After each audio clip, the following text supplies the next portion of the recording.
At least once a week, out of nowhere, I will fall into familiar patterns of self-loathing and unworthiness. Pride just doesn't like me because I used to be a piece of shit.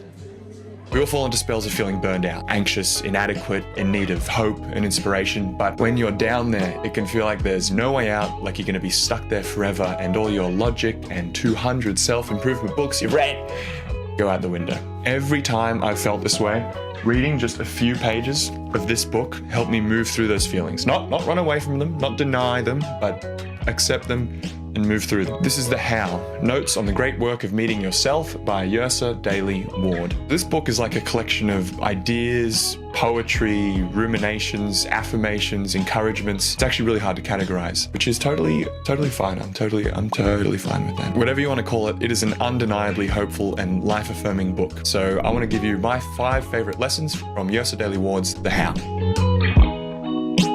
Lesson number 1. The joy is in the present. This is one of those things that I think we all know, but we just constantly forget. Validation, whether social or monetary, seems to lie on the other side of the line, the green over yonder, the next place.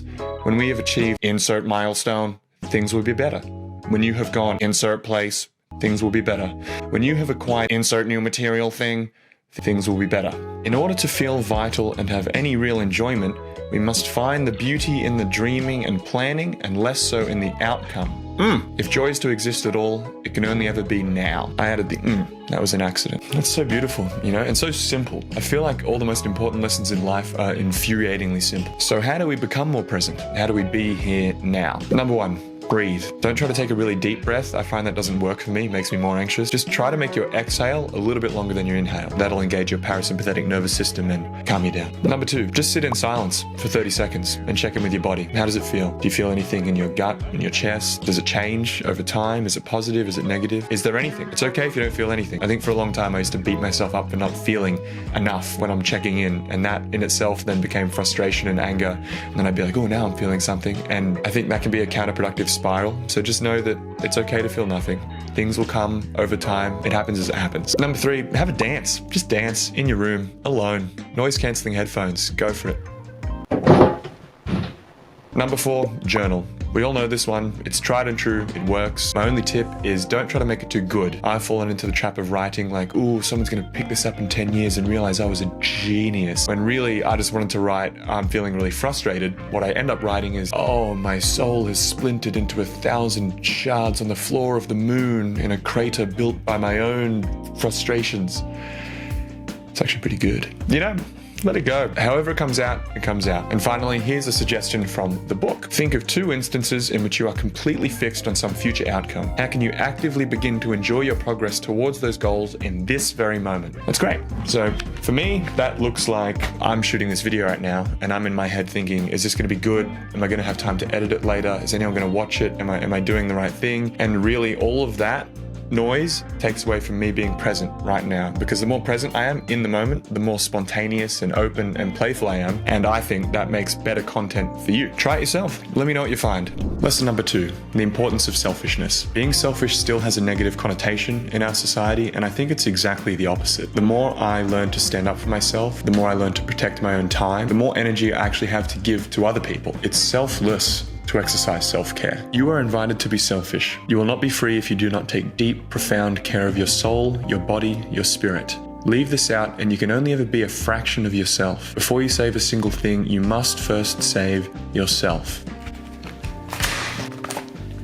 I'm not going to slam it. So how do we quote unquote save ourselves? The How suggests that we cultivate more of the things that give us energy and let go of the things that de-energize us. To save your life, parts of you have to die. Let them combust into 1,000 more useful things. And one of the best ways to get started on that is to make a list. Here's mine. More of this, less of this, especially the vaping. I just can't stop vaping. Why can't I stop vaping? What small step can you take today to get more of the left and less of the right? Lesson number 3, how to begin new projects. Starting, I think for most of us, is always the hardest part. I know I personally sat on the idea of making a YouTube channel for months before I've actually started doing it. It's hard, you know, there's an overwhelming amount of unknown, and do I have anything unique to say?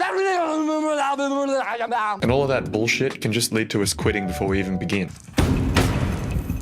The How offers us 4 tricks on how to begin. Number 1, recognize that no one else has been called to this the same way as you. We actually all are unique. There is no one else that has your weird, unique cocktail of you. God, that's so ayahuasca shaman. I love it. Number 2, follow the momentum that comes with the initial idea. You know when you get an idea and you get really excited, oh, that could be really cool if I did that. Often we'll be like, yeah, and then we'll just let it die. And then tomorrow we won't feel like doing it. Try to ride that wave as it comes up and you'll just get started. And then tomorrow you've already begun and you have something to continue with. Number 3, surround yourself with inspiration. That can be watching Brené Brown on YouTube or giving yourself beautiful artwork in your home. That will just give you a stronger baseline to motivate yourself from. Number 4, don't look too far ahead. Everything in the entire world can be broken down if you take the steps carved into the mountain and forget the size of the mountain itself. Shifting your focus to the next immediate step is so much more enjoyable than thinking about how far away you are from your eventual goal. And all of this ties back to being present. One step at a time, journey over destination, process over outcome, eggs over easy. Lesson 4, how to escape the trap of not enough. Even when we get the things that we think we want, we quickly find that they are not really the things we wanted, not nearly as good as we imagined, what we wanted, but now we want something else, and almost as good as we imagined, but not for long. That's some real talk. This is like when you get a new iPhone and you show on your friends and you're like, yeah, it's got 43 gigaflops of Dougal Shine and it's got a RAM over the Snapdragon 865, 16 gigabyte teraflops. And then after about an hour, it's just your phone. It's just a phone. So how the hell do we sidestep this trap? Think of something that you really want. Now let yourself imagine that happening for you right now. Don't start going off on tangents about how unlikely it is for you. Just come back, imagine yourself actually getting that thing. I'll let you be a cynic for the rest of the day. Just be annoyingly optimistic for 20 seconds. Scientifically, we know that the brain can't even really tell the difference between an imagined experience and a real one. So it's not too far-fetched to think imagining these things consistently would bring more positive things into our lives, you know? Lesson number 5, you are not the only one. This is a repeating theme in the book and might be my favorite takeaway overall. It made me feel understood. Her writing is so honest. Like when she's writing about compassion and self-doubt, anxiety, unworthiness, it makes me realize that even those people I admire, they're feeling all the same things that I'm feeling. Often we don't need a solution from other people. We just want to know that they know what it feels like to feel how we feel. And that's enough. Here's an example. So you sit at home, tepid and folding in the middle of the day. You tell yourself that no one else is doing this. Most other people have lives or loves or a job they at least show up for. The good ones are doing something more immediate, winning. And they're better than you. You are overloaded. You do not know where to start. You feel like you are disappointing everyone, most of all yourself. I mean, damn. Goddamn. Knowing that someone else feels like that helps me feel okay when I feel that way. Doesn't get rid of it, it just helps me move through it with a bit more grace. Painful emotions are an important part of the human experience. You don't really want to give them up. They show us our triggers, they ask us to connect more deeply with ourselves, and they serve as the roots of empathy for other people. The reason we can feel empathy for the suffering of others is because we know what suffering feels like. They're a gift, even when they feel really, really gross. So, those are my 5 favorite lessons from The How. That was only about 5% of the wisdom in this book. It's so beautifully written. I strongly recommend you read it. Thanks for watching, and as always, hey, charge your crystals in the moonlight, you oh no. Thanks for watching, and as always, I'm a little teapot.